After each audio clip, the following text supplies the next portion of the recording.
El mundo en el que nació Carlomagno estaba roto. Europa occidental se había sumido en el caos tras la caída de Roma, sus tierras divididas entre tribus en guerra, reinos en ruinas y caudillos ambiciosos. Durante siglos ningún gobernante había sido lo suficientemente fuerte como para unir el continente. Entonces, del reino franco surgió un hombre que cambiaría el curso de la historia para siempre.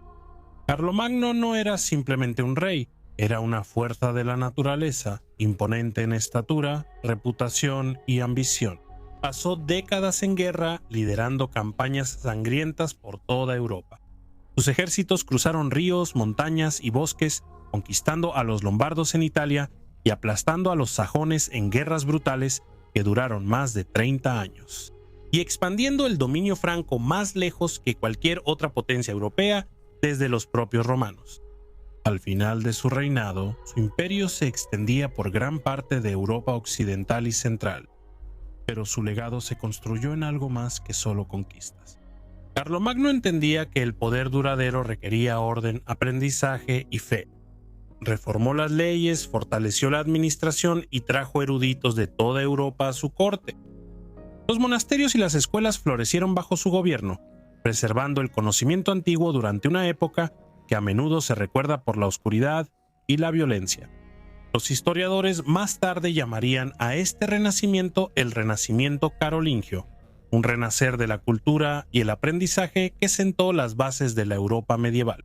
En el año 800, dentro de la Basílica de San Pedro en Roma, el poder de Carlomagno alcanzó su punto máximo. Mientras se arrodillaba en oración el día de Navidad, el Papa León III colocó una corona sobre su cabeza y lo declaró emperador de los romanos. Por primera vez en siglos, el título de emperador había regresado a Occidente. Para muchos era como si la propia Roma hubiera resucitado de la tumba. Pero la historia de Carlomagno no es una de simple gloria. Su imperio fue forjado tanto por la violencia como por la visión. Pueblos enteros fueron sometidos bajo el dominio franco y se perdieron incontables vidas en guerras libradas en nombre de la expansión y el cristianismo. Fue tanto un constructor como un conquistador, un gobernante capaz de inspirar lealtad y temor por igual. Más de 12 siglos después, la sombra de Carlomagno aún se extiende por toda Europa. Los reyes buscaban imitarlo, los emperadores reclamaban su legado y las naciones rastreaban sus orígenes hasta el imperio que él creó. Pocos hombres han dejado una huella tan permanente en la historia. Esta es su historia. Carlomagno nació en una familia que ya se encaminaba hacia la grandeza. Mucho antes de que llevara una corona, las bases de su imperio ya habían sido establecidas por generaciones de ambiciosos gobernantes francos que transformaron un reino decadente en la potencia dominante de Europa occidental. Su abuelo, Carlos Martel, fue el hombre que primero aseguró el lugar de la familia en la historia. Conocido como el Martillo, Martel se hizo famoso después de su victoria en la batalla de Tours en el año 732, donde detuvo el avance de las fuerzas omeyas en territorio franco. Para poner esto en perspectiva, el imperio omeya estaba en su máximo apogeo territorial. Se extendía desde la península ibérica en el oeste hasta las fronteras de lo que hoy es la India y Asia Central en el este, cubriendo aproximadamente entre el 7.5 y el 10% de la superficie terrestre total del planeta. Para las generaciones posteriores, la batalla se volvió legendaria, un momento en el que Europa misma parecía estar al borde de una transformación. El padre de Carlomagno, Pipino el Breve, heredó tanto la ambición de su padre como su habilidad política. A diferencia de Carlos Martel, Pipino eligió no gobernar desde las sombras. En el año 751, con el apoyo del Papa, destituyó al último rey merovingio y se coronó a sí mismo como rey de los francos, estableciendo la dinastía carolingia. Puesto con un punto de inflexión en la historia europea, Pipino forjó una estrecha alianza con la Iglesia y defendió al papado contra sus enemigos en Italia, sentando las bases para la relación entre los reyes francos y Roma, que más tarde definiría el reinado de Carlomagno. En este mundo de guerras, política y poder en ascenso, Carlomagno nació alrededor del año 742. Se sabe muy poco con certeza sobre su infancia temprana. Él habría crecido entre soldados, nobles, sacerdotes y cortes reales, donde el poder nunca estaba garantizado y la fuerza determinaba la supervivencia. De joven probablemente acompañó a su padre en expediciones militares y fue testigo de primera mano de cómo se conquistaban y mantenían unidos los reinos. Aprendió la importancia de la lealtad, la religión y la guerra en una sociedad donde se esperaba que los gobernantes lideraran desde el frente. Escritores contemporáneos lo describieron más tarde como una persona físicamente imponente, enérgica e intensamente curiosa, con un profundo interés en el derecho, el saber y la religión, además de su talento natural para el liderazgo. Cuando Pepino murió en el año 768, el reino franco se dividió entre Carlomagno y su hermano menor Carlomán, siguiendo la tradición franca. Pero el acuerdo fue tenso desde el principio. La rivalidad hervía entre los hermanos y muchos temían que el reino cayera en una guerra civil. El destino intervino antes de que eso pudiera suceder. En el año 771, Carlomán murió repentinamente, dejando a Carlomagno como el único gobernante de los francos.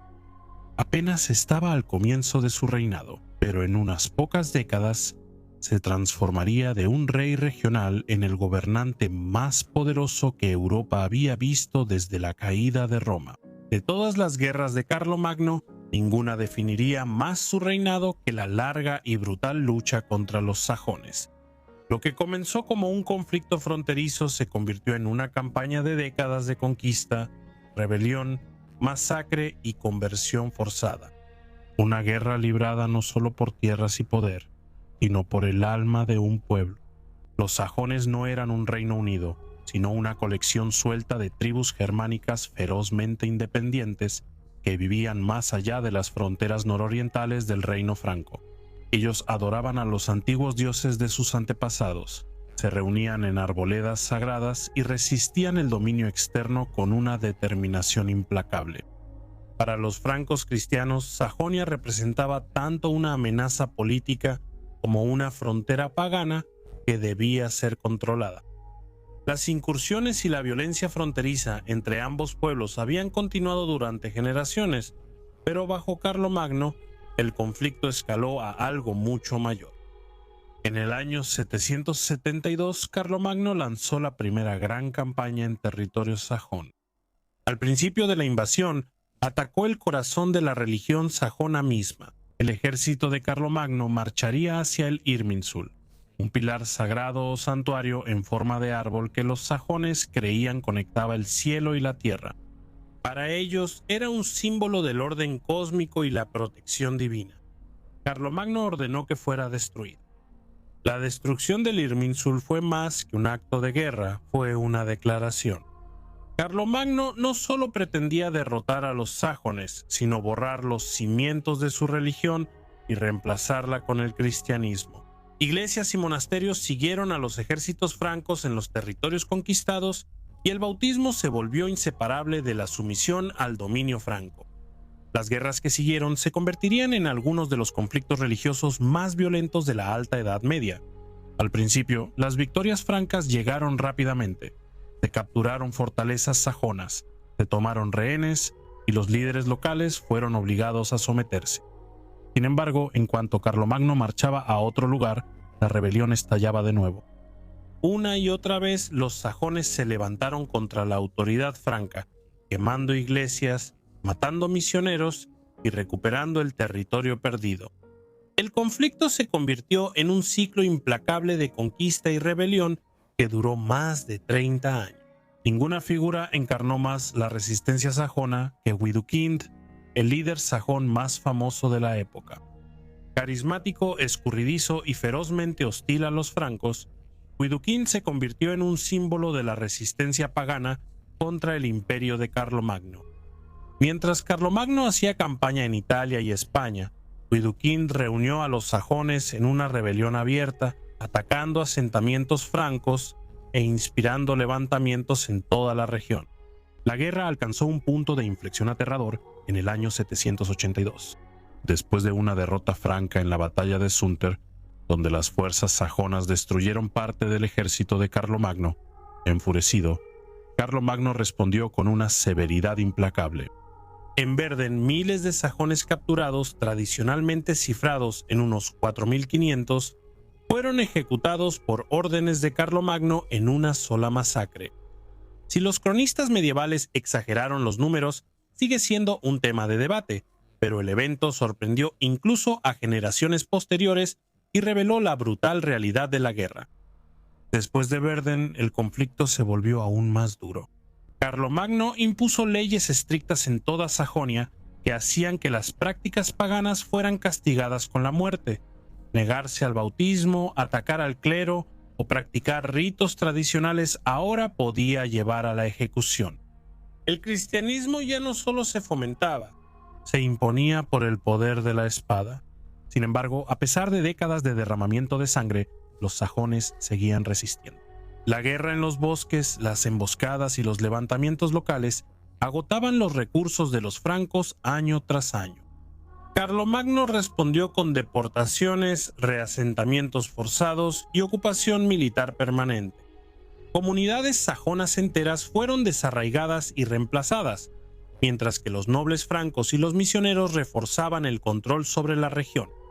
Finalmente, el agotamiento y el abrumador poder franco rompieron la resistencia organizada.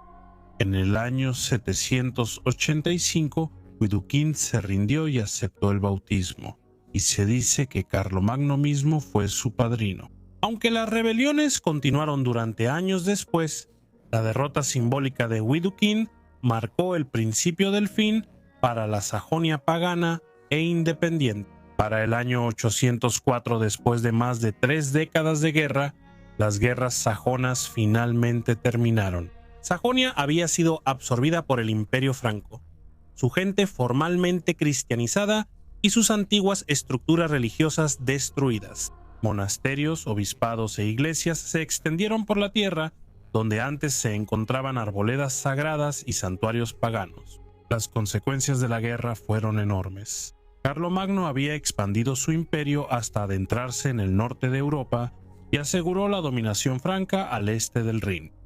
El cristianismo se difundió de manera permanente en territorios que lo habían resistido durante siglos, cambiando para siempre el mapa religioso de Europa. Pero la victoria tuvo un costo humano terrible. Poblaciones enteras habían sido devastadas, antiguas tradiciones destruidas y la conversión se logró mediante violencia a gran escala.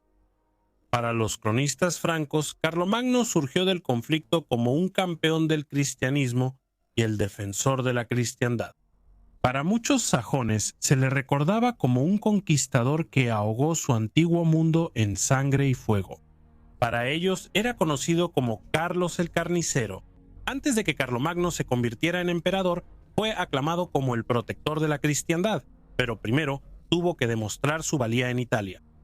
Al sur del reino franco se encontraban los lombardos, un poderoso pueblo germánico que había gobernado gran parte del norte de Italia desde el colapso del Imperio Romano de Occidente.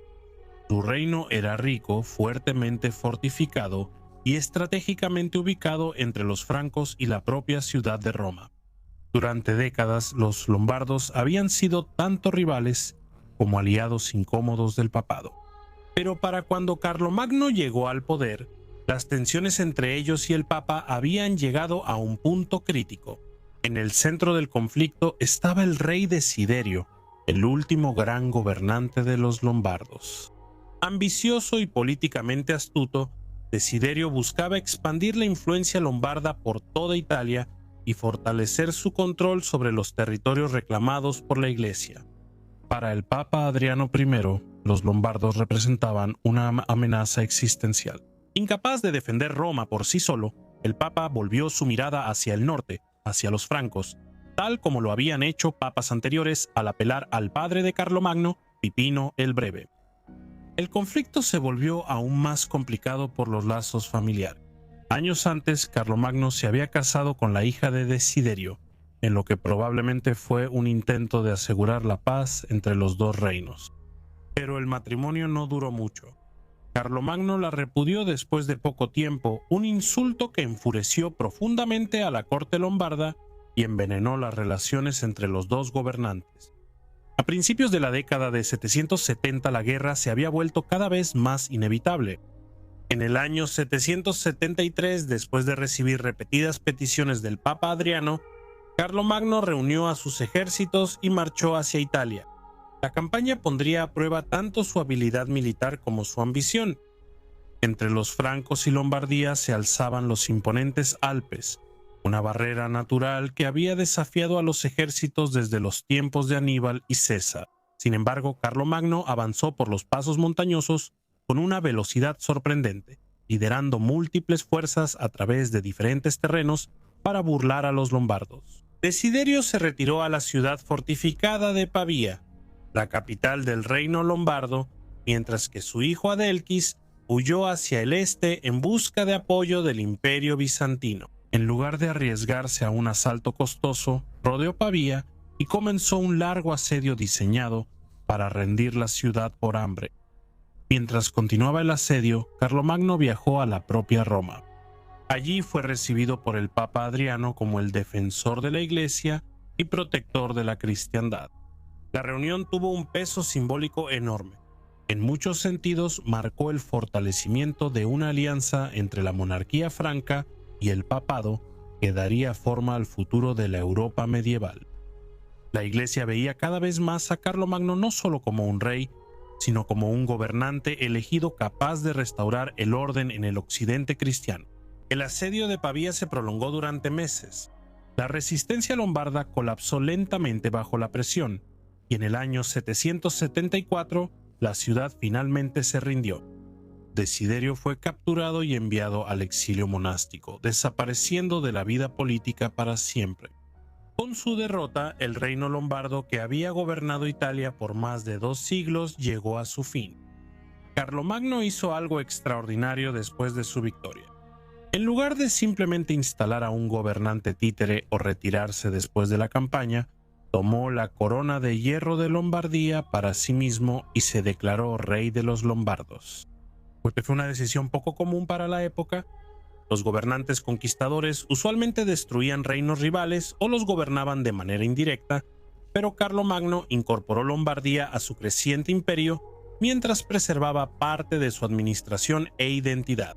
Al este se encontraba Baviera, un ducado dividido entre la lealtad y la independencia. Los duques bávaros habían mantenido durante mucho tiempo un delicado equilibrio con la corona franca.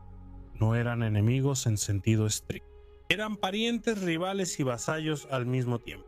Pero la visión expansionista de Carlomagno dejaba poco espacio para el poder semiautónomo. Las tensiones aumentaron cuando el duque Tassilo III fue acusado de deslealtad y de romper su lealtad.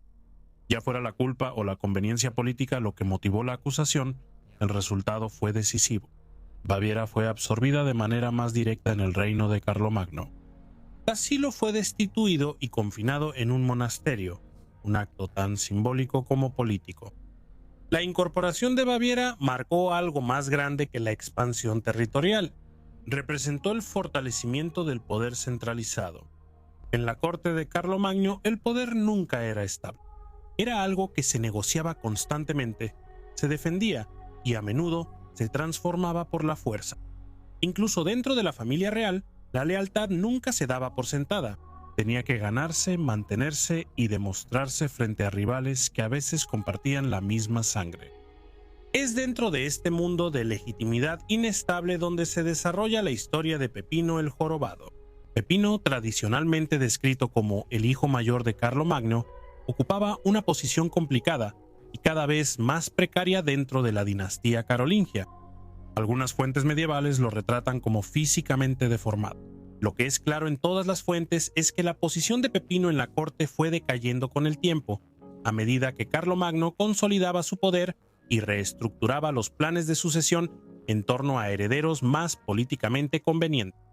En un sistema donde el favor real determinaba el destino, Pepino pasó gradualmente de ser un posible sucesor a convertirse en una figura marginada dentro del palacio.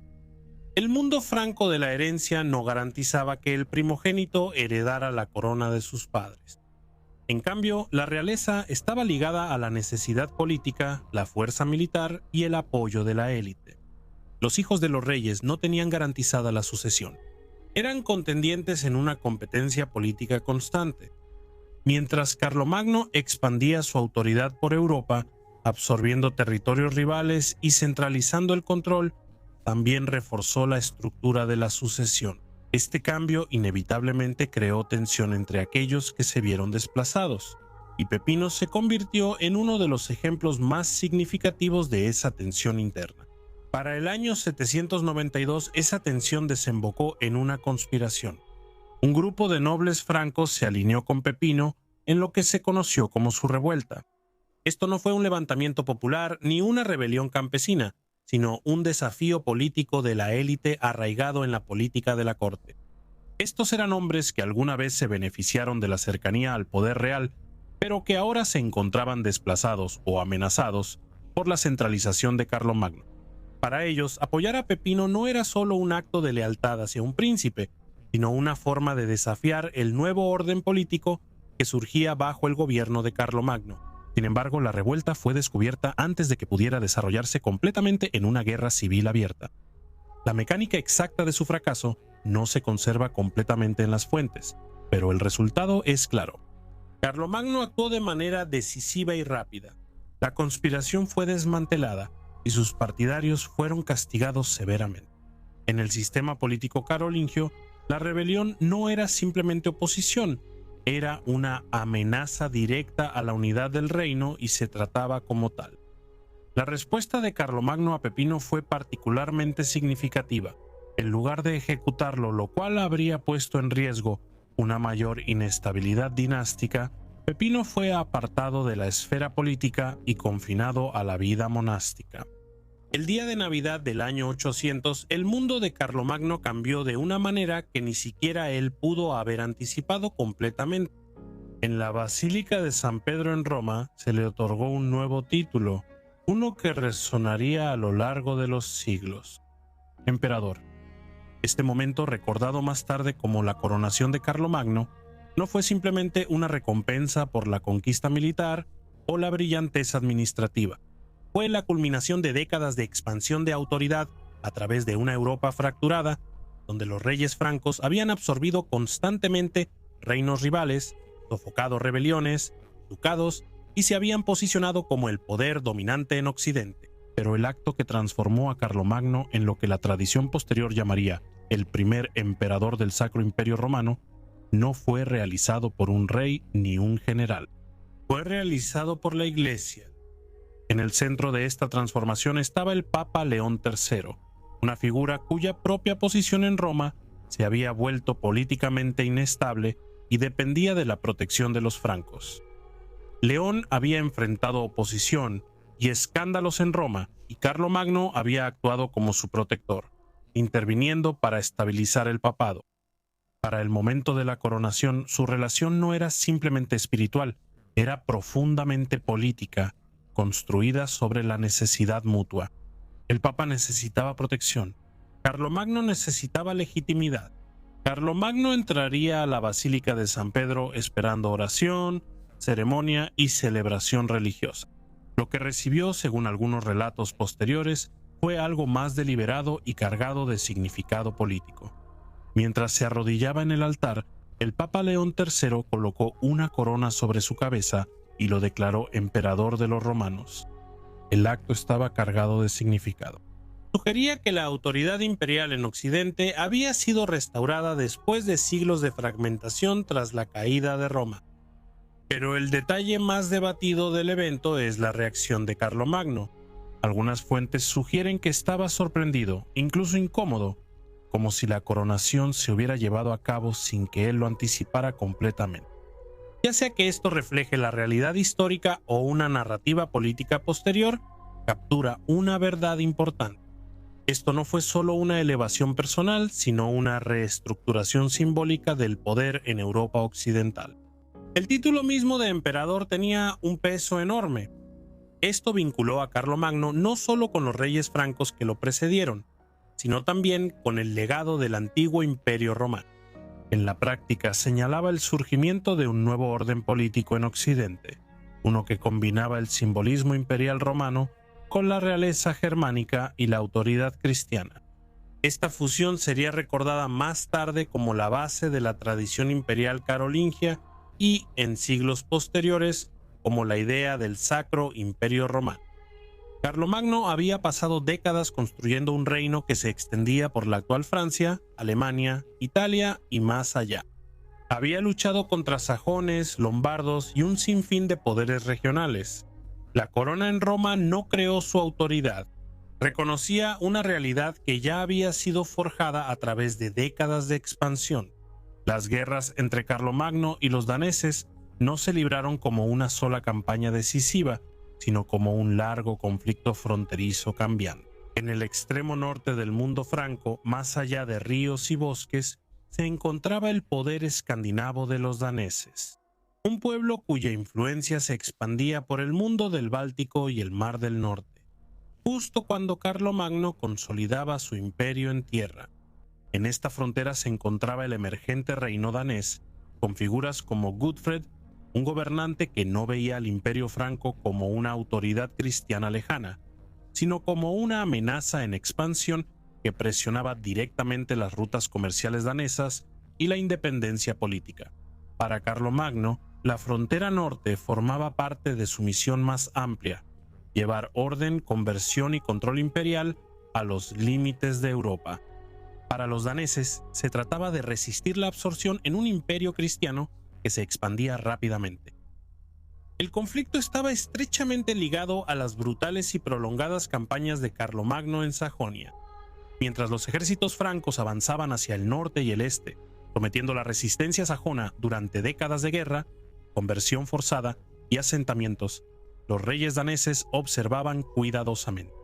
Los sajones alguna vez habían actuado como un colchón entre el corazón de los francos y el mundo escandinavo. A medida que esa zona tapón desaparecía, el contacto directo y, por lo tanto, la tensión directa entre los francos y los daneses aumentó drásticamente. Gudfred respondió no con una invasión inmediata, sino con presión estratégica. Las fuerzas danesas realizaron incursiones y demostraron movilidad naval a lo largo de las costas del norte, sondeando las defensas francas y perturbando las rutas comerciales. En respuesta, Carlomagno reforzó las regiones fronterizas y apoyó la construcción de estructuras defensivas y guarniciones en puntos de acceso clave, particularmente en las áreas que conectaban las redes comerciales del Mar del Norte con el interior del continente. La geografía del conflicto importaba tanto como los ejércitos. A diferencia de las llanuras abiertas de Sajonia o Lombardía, la frontera norte estaba fragmentada por ríos, pantanos, bosques densos y rutas costeras. La guerra aquí no se trataba de batallas campales decisivas, sino de movimiento, control del comercio y ataques rápidos. Los daneses sobresalían en movilidad por mar, mientras que el poder franco dependía de rutas terrestres fortificadas y caballería pesada. Ninguno de los dos bandos podía dominar completamente al otro en este entorno. Esto revela que el mundo franco estaba construido para la conquista terrestre y la integración territorial, no para el dominio naval a lo largo de costas fragmentadas. Marcó el punto donde la visión de Carlomagno de un imperio cristiano unificado se encontró con un tipo de poder diferente, uno que en los siglos posteriores a su muerte volvería para moldear Europa durante la era vikinga. La reputación de Carlomagno no se basaba solo en el simbolismo, sino en los resultados. Sometió a los lombardos en Italia, presionó a los bávaros hasta que se rindieron, contuvo a los sajones después de décadas de resistencia y extendió la influencia franca profundamente en las fronteras de Europa. El imperio que construyó no estaba destinado a terminar con él. Se esperaba que sus descendientes continuaran con la estructura que él había creado. Sus herederos legítimos incluían figuras como Luis el Piadoso, quien heredó el título imperial y la enorme carga de mantener la unidad en un reino vasto y diverso. Después de la muerte de Carlomagno, su vasto imperio comenzó a debilitarse rápidamente porque se mantenía unido principalmente por su autoridad personal, su poder militar y su capacidad para controlar a los nobles rivales. Su hijo Luis el Piadoso heredó el trono, pero tuvo dificultades para administrar los extensos y diversos territorios que su padre había unificado. Cuando Luis murió, sus hijos lucharon entre sí por el control y el imperio finalmente fue dividido por el Tratado de Verdún en el año 843 en reinos separados. Esta división marcó el colapso efectivo del imperio unificado de Carlomagno, ya que la unidad política dio paso al gobierno regional, sentando las bases para las futuras naciones de Europa. Por lo tanto, el futuro de su imperio no fue una sola línea de sucesión, sino un camino ramificado. Se fracturó en reinos, evolucionó hacia una nueva identidad política e inspiró intentos posteriores de unidad europea. Y en el centro de esa larga sombra histórica permaneció Carlomagno, el alto rey guerrero con una espada legendaria, cuyo imperio fue tanto un comienzo como un final. Me gustaría agradecer enormemente a todos mis miembros. Su contribución realmente ayuda a que todos estos videos sean posibles. Un agradecimiento especial a Stephanie Hasson, Teresa Lux y John Sides. Si disfrutaron el video, asegúrense de darle like, suscribirse y compartir, y los veré pronto para otro perfil histórico.